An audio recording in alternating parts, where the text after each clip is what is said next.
Jēzus Kristus evaņģēliju uzrakstījis apustulis Matejs 17. nodaļā. Gods tev, Kungs! Pēc 6 dienām Jēzus ņēma sev līdzi Pēteri, Jēkabu un Jāni, viņa brāli, un uzveda to savu kādā augstā kalnā. Un viņš tāpā pārveidots to priekšā. Un viņa vaigas mirdzēja kā saule, un viņa drēbes tāpā baltas kā gaisma. Un redzi, tiem parādījās Ēlija un Mūzus, un tie sarunājās ar Jēzu.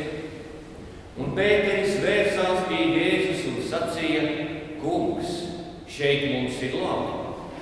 Ja tu gribi, es šeit uzcelšu 3 teltis, vienu tev, vienu Mūzum un vienu Ēlijam. Kad viņš vēl tā runāja, redzi, spožs padebesis tos apēdoja, un pēkšņi balss no padebeša atskanēja: Šis ir mans mīļotais dēls, uz ko man labs prāts. Klausiet viņu! Mācekļi to dzirdēdami ļoti nobijušies krita uz savu vainu. Jēzus pienāca tiem klāt un pieskāries teica: Celieties un nebaidieties! Acis pacēluši, tie vairs nevienu citu neredzēja, kā vienīgi Jēzu. Kāpjot no kalna lejā, Jēzus tiem pavēlēja: Nestāstiet nevienam par šo redzējumu, kamēr cilvēka dēls nebūs uzcēlies no mirušajiem. Tas ir mūsu Kunga Jēzus Kristus evaņģēlijs. Slāva tev, Kristus! Kungs, mēs tev pateicamies par to, ka varam klausīties tavu evaņģēliju vēsti un lūdzam Dievs, ka tu dāvātu savu klātbūtni, tavu svētā gara skaidrību, ka mēs arī, Kungs, tavu vārdu, tavu evaņģēliju, ko tu saki un ko tu māci, ka mēs to arī saprotam, ka mēs, Kungs, pieņemamies ticībā un spējam uz tevi paļauties savā dzīvē. Caur tavu mīļo dēlu, Jēzu Kristu, mūsu Kungu. Āmen. Šodien mēs esam pirmajā svētdienā, un pagājušajā dievkalpojumā es draudzēji teicu, jautāju, vai jūs vēlaties, kas prediķis būtu priekš bērniem vai priekš pieaugušajiem. Un tas ir tāpēc, ka pirmās svētdienas mums ir tā, ka mums ir kopā ar bērniem, un tad ir tāda iespēja, ka bērni dzird kaut kādu šo vēstījumu tādā vienkāršākā veidā.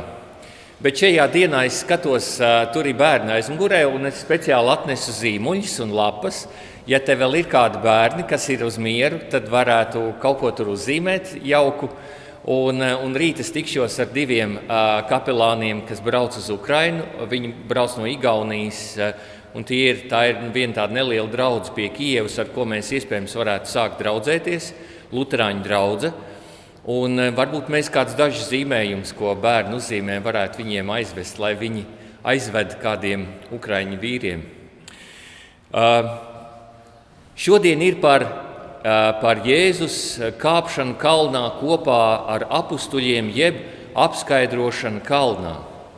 Un apskaidrošana kalnā, tas ir kaut kas tāds, viens no tādiem īpašiem notikumiem Bībelē, un te varētu teikt, jūs droši vien visi esat kāpuši kalnā, bet te ir tas stāsts nav par tādu vienkāršu kāpšanu kalnā šajā evaņģēlija notikumā. Tas nav tāds vienkāršs kalns, tas ir kaut kas tāds ļoti īpašs, kas šeit notiek. Un vispār evaņģēlijā šis notikums visos 3 evaņģēlijos, Mateja, Marka un Lūkas, ir aprakstīts kā ļoti spēcīgs notikums, kaut kas tāds, kas mācekļiem paliek prātā uz visu viņu atlikušo mūžu.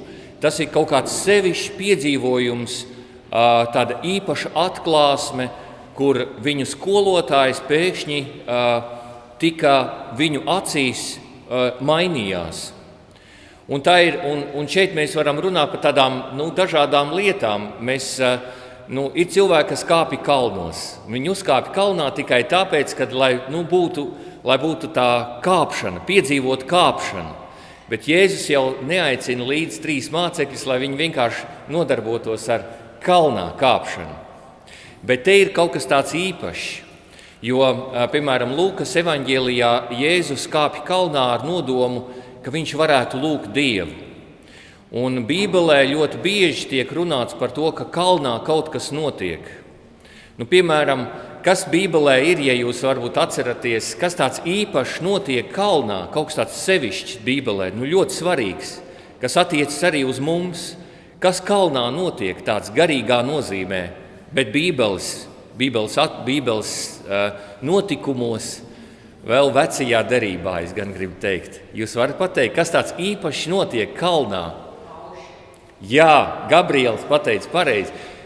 Mūzes saņem 10 baušļus un nones lejā tās plāksnes no kalna, no Sinaja kalna viņš nones lejā. Kalnā viņš uzkāpj augšā, un tas ir tā kā tuvāk debesīm, un tur Dievs dod Mūzumu baušļus, un pēc tam arī ne tikai tos 10 baušļus, bet viņš dod patiesībā vecās derības vēl citus klāt baušļus, noteikumus un prasības, un tiek slēgta derība ar Izraēlu tautu šī Sinaja kalna pakājē. Un patiesībā tas ir vienkārši kalns, bet tam ir kaut kāda sevišķa nozīme, jo Dievs ar Izraēlu tautu caur to runā. Un šeit Jēzus uzved tuvākos mācekļus un arī vēlas, lai viņi kaut ko īpašu piedzīvo.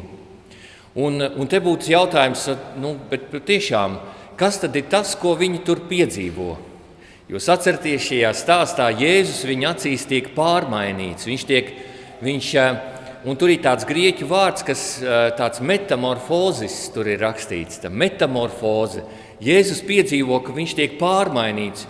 Un te ir tāds jautājums, jo tā galvenā lieta, ka tie mācekļi redz Jēzu. Viņš tiek pārmainīts, patiešām viņš tiek pārmainīts, vai patiesībā Dieva gars runā uz šiem 3 mācekļiem, kas ierauga Jēzu tādu, kāds viņš patiesībā ir. Jo viņi redz viņu visos citos gadījumos, tas ir Jēzus no Nāceretes, skolotājs, bet viņi uzkāpj kalnā, un šajā Dieva tuvumā viņi ierauga, ka viņš ir ne tikai viņu skolotājs, bet ka viņš ir kaut kas vairāk. Viņi piedzīvo Jēzus šo dievišķās dabas mirdzumu, šo skaistumu, kas ir Dievā. Un tas notiek nevis tā vienkārši ikdienā, kur viņi tā staigā, bet tad, kad viņi uzkāpj tajā kalnā. Un varētu teikt, ka dzīvē ir ļoti svarīgi tādi brīži, kad mēs piedzīvojam kaut ko īpašu ar Dievu.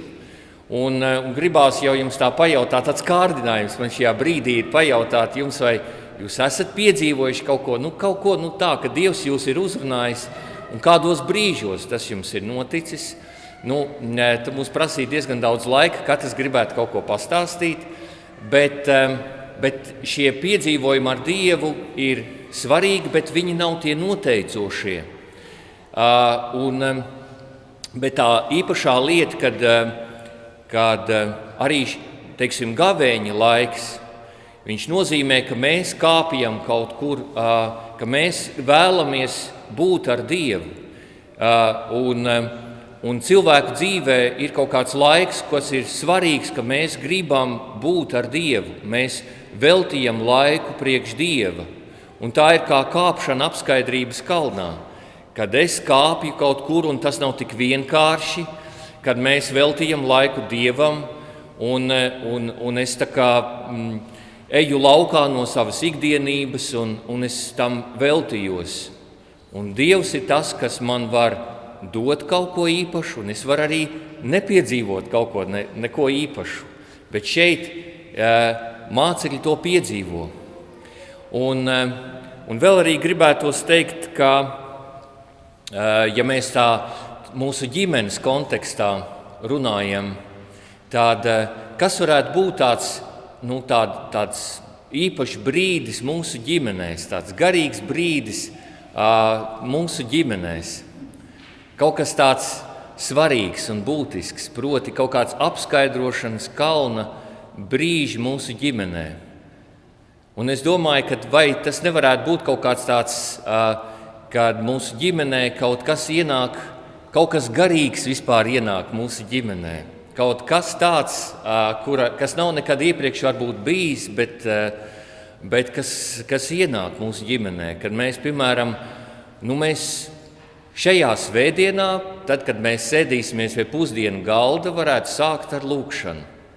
Kad mēs varētu savā ģimenē kaut ko tādu īpaši izdarīt, piedzīvot kaut ko tādu, kas mūs īpaši ceļ, piepild un dara mūs priecīgākus. Dara mūs mīlestības piedzīvojumu kādu, kas varētu būt tas cilvēcīgais.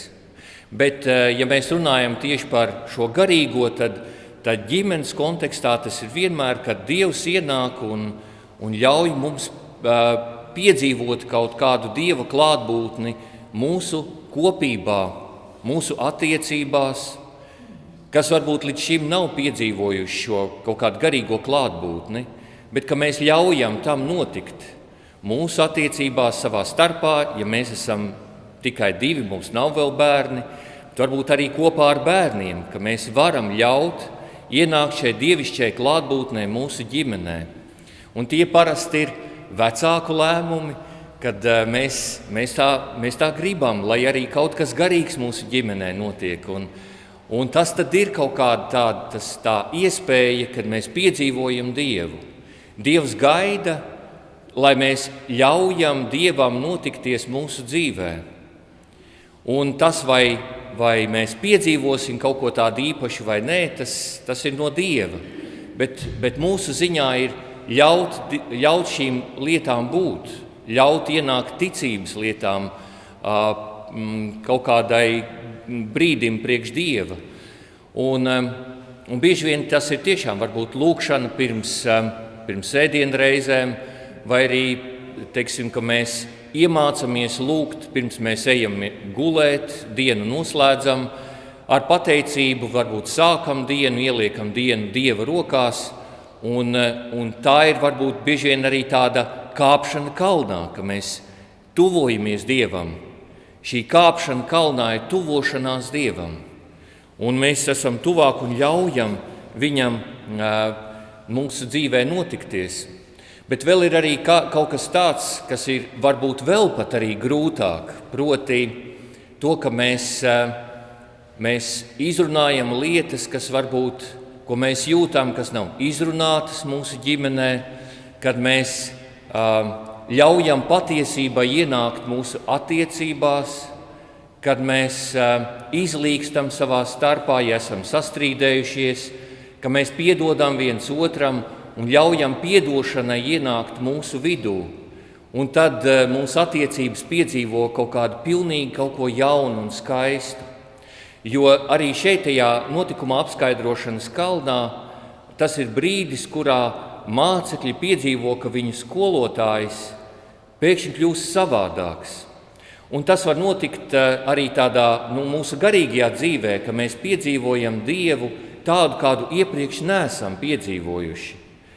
Un tas var notikt, tā varētu teikt, metafiziski, tā kā pārpasaulīgi, bet var notikt arī tā, ka mēs saprotam, ka mēs iedziļināmies tajā, kas ir rakstīts Bībelē, un mēs sākam saprast to, kas tur ir rakstīts, ka tas mums atklājās, ka ja līdz šim mēs esam Dievu sapratuši no kaut kāda viena aspekta, piemēram, ja līdz šim esam domājuši, ka Dievs ir tāds skarbs tiesnesis, kad ar Dievu ļoti labāk tā tālāk, tad es pēkšņi saprotu, ka viss, kas Bībelē ir rakstīts, tas ir rakstīts, lai mēs tiktu glābti.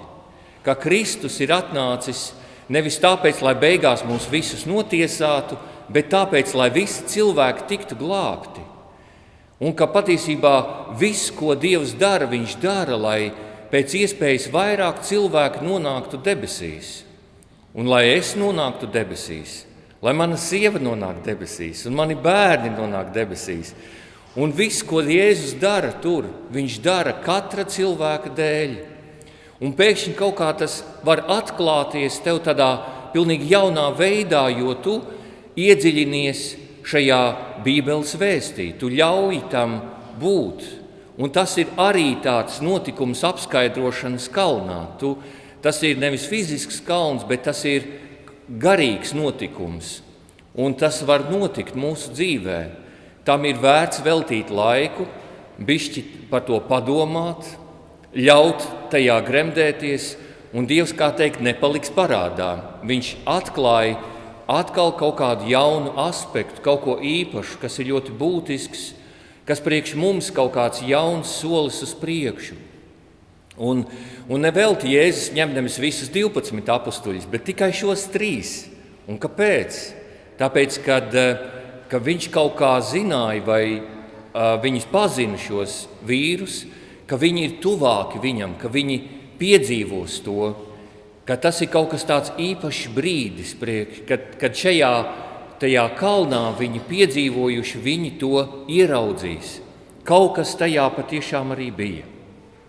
Un vēl apustulis Pēteris pēc tam savā 2. vēstulē raksta nevis sagudrotiem stāstiem sekodami, bet kā viņa varenības acu liecinieki, mēs jums atklājam mūsu Kunga Jēzus Kristus spēku un atnākšanu, kad viņš no Dieva Tēva saņēma godu un slavu, varenās godības balss atskanēja, pavēstīdama viņam: šis ir mans mīļotais dēls, uz ko man labs prāts.